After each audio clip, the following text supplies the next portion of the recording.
नमस्ते।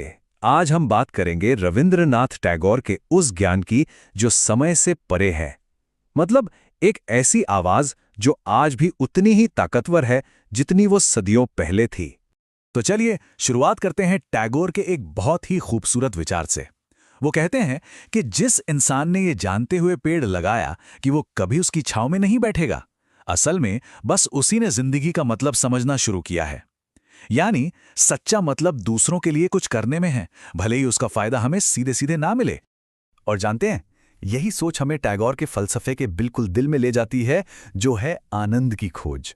पर रुकिए, उनके लिए आनंद का मतलब सुख की तलाश करना नहीं था। नहीं, बल्कि सेवा और सादगी में अपनी जिंदगी का मकसद ढूंढना था। टैगोर इस खोज को ना 3 पड़ावों में समझाते हैं। देखिए, पहला कदम, सपना देखा कि जिंदगी तो बस खुशी है। फिर दूसरा कदम, जब आंख खोली तो देखा कि अरे जिंदगी तो सेवा है। और फिर तीसरा कदम, जब सेवा की तो ये महसूस हुआ कि वाह, सेवा में ही तो असली आनंद है। तो ये सिर्फ एक सोच नहीं है, ये उस सोच को जीने का सफर है। सोचिए जरा, ये कितना बड़ा विचार है। असली खुशी दर्द से भागने में नहीं है, नहीं, बल्कि उस दर्द को, उन तकलीफों को किसी बड़ी, किसी महान चीज में बदल देने की हमारी अपनी ताकत में है। बिल्कुल वैसे ही जैसे हम अपनी मुश्किलों में कोई मकसद ढूंढ लेते हैं। लेकिन सवाल यह है कि ये जो अंदर का आनंद है, ये आता कहां से है? टैगोर के लिए इसकी जड़ें हैं सत्य की गहरी समझ में। तो चलिए अब जरा ये देखते हैं कि वो सत्य के बारे में क्या कहते हैं। यहाँ टैगोर एक बहुत बड़ी चेतावनी देते हैं। वो कहते हैं कि अगर हम सारी गलतियों के डर से अपने दरवाजे बंद कर लेंगे ना, तो पता है क्या होगा? सच भी बाहर ही रह जाएगा। मतलब कई बार परफेक्ट होने की हमारी चाहत ही सच्चाई की सबसे बड़ी दुश्मन बन जाती है। तो सीधा सा मतलब ये है कि सच्चाई को अगर पाना है तो दरवाजे खुले रखने पड़ेंगे। अपने दिल में, अपने दिमाग में थोड़ा खुलापन लाना होगा। ये दुनिया को उसकी कमियों के साथ अपनाने की बात है, उसे खारिज करने की नहीं। और देखिए, यहाँ टैगोर 2 तरह के दिमाग की तुलना करते हैं। एक तरफ है वो दिमाग जो सिर्फ तर्क, सिर्फ लॉजिक से चलता है। वो कहते हैं कि ये एक ऐसे चाकू जैसा है जिसमें सिर्फ ब्लेड हो, उसे चलाने वाले का ही हाथ लहूलुहान हो जाता है। और दूसरी तरफ है वो मन जो सच के लिए खुला है, जहां बड़े बड़े सच खामोशी में मिलते हैं, शब्दों से कहीं परे। दिमाग के इसी खुलेपन से बात आती है प्रेम पर। जी हाँ, टैगोर की प्रेम की समझ भी कुछ ऐसी ही है। ये एक ऐसा प्यार है जो किसी को काबू करने के बारे में नहीं है, बल्कि सच्ची आज़ादी देने के बारे में है। उनकी प्रेम की फिलॉसफी बहुत सीधी है, पर बहुत गहरी। वो कहते हैं कि प्रेम कभी भी हक नहीं जताता कि तुम मेरे हो। नहीं, प्रेम तो आज़ादी देता है। ये किसी को पकड़ने के बारे में है ही नहीं, ये तो जाने देने की हिम्मत का नाम है। और कमाल की बात देखिए, वो इस विचार को भगवान तक ले जाते हैं। कहते हैं, मैं अपने ईश्वर से इसलिए प्रेम कर पाता हूं क्योंकि उन्होंने मुझे उन्हें नकारने की आज़ादी दी है।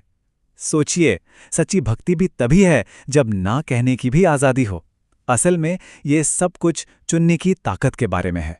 तो सत्य और प्रेम की इन व्यक्तिगत बातों से आगे बढ़कर टैगोर अब हमारी सामूहिक पहचान की बात करते हैं। वो हमें सोचने पर मजबूर करते हैं कि वो क्या चीज है जो हम सबको एक साथ जोड़ती है, और वो है इंसानियत, मानवता। और यहां टैगोर एक बहुत बड़ी और साफ लकीर खींचते हैं। वो कहते हैं कि देशभक्ति हमारी आखिरी मंजिल, हमारी रूह की आखिरी पनाहगाह नहीं हो सकती। उनकी पनाहगाह तो मानवता थी। मतलब देश जरूरी है, पर हमारी आखिरी वफादारी किसी सरहद की नहीं, बल्कि पूरी इंसानियत की होनी चाहिए। और इस बात पर वो कितने अटल थे, ये देखिए। वो कहते हैं, मैं हीरे की कीमत पर कांच नहीं खरीदूंगा, और जब तक जिंदा हूं देशभक्ति को इंसानियत से बड़ा कभी नहीं होने दूंगा। उनके लिए मानवता ही वो हीरा है, और कांच वो कोई भी दूसरी वफादारी हो सकती है। साफ है, हीरा हमेशा कांच से ऊपर रहेगा। तो अगर इंसानियत ही हमारी सबसे बड़ी पनाह है, तो फिर एक और गहरा सवाल उठता है, इस छोटी सी जिंदगी की सबसे बड़ी खूबसूरती क्या है? हम इसमें आखिर क्या मतलब ढूंढते हैं? और यही सवाल हमें टैगोर के आखिरी विचारों तक ले आता है, जीवन, खूबसूरती और मौत के बारे में। और साथ ही उस नज़र के बारे में जो छोटी छोटी चीज़ों में भी पूरा ब्रह्मांड देख सकती है। मौत के बारे में टैगोर का नजरिया देखिए, कितना अलग है। डरावना बिल्कुल नहीं, बल्कि सुकून देने वाला। वो कहते हैं, मौत रोशनी का खत्म होना नहीं है, ये तो सिर्फ दिए को बुझाना है, क्योंकि सुबह हो गई है। मतलब ये अंत नहीं है, ये तो एक खूबसूरत बदलाव है। और शायद उनका ये विचार दिल को सबसे ज्यादा छूता है। कहते हैं, मैंने नदियां और पहाड़ देखने के लिए पूरी दुनिया घूम ली, लेकिन अपने ही घर के बाहर घास की पत्ती पर पड़ी ओस की एक बूंद को देखना भूल गया। ये हमें याद दिलाता है कि हम खूबसूरती ढूंढने कहाँ कहाँ नहीं जाते, जबकि सबसे गहरा अजूबा तो हमारे बिल्कुल सामने होता है और हम उसे ही अनदेखा कर देते हैं। और बस इसी एक सवाल के साथ आज की बात खत्म करते हैं। एक सवाल जो टैगोर के ज्ञान से ही निकला है, एक ऐसा सवाल जो हमें एक पल रुकने, सोचने और अपने चारों ओर की उस छोटी छोटी खूबसूरती को देखने के लिए कहता है, जिसे हम अक्सर भूल जाते हैं। सवाल यह है कि आज ऐसी कौन सी ओस की बूंद थी जिसे हम देखना भूल गए।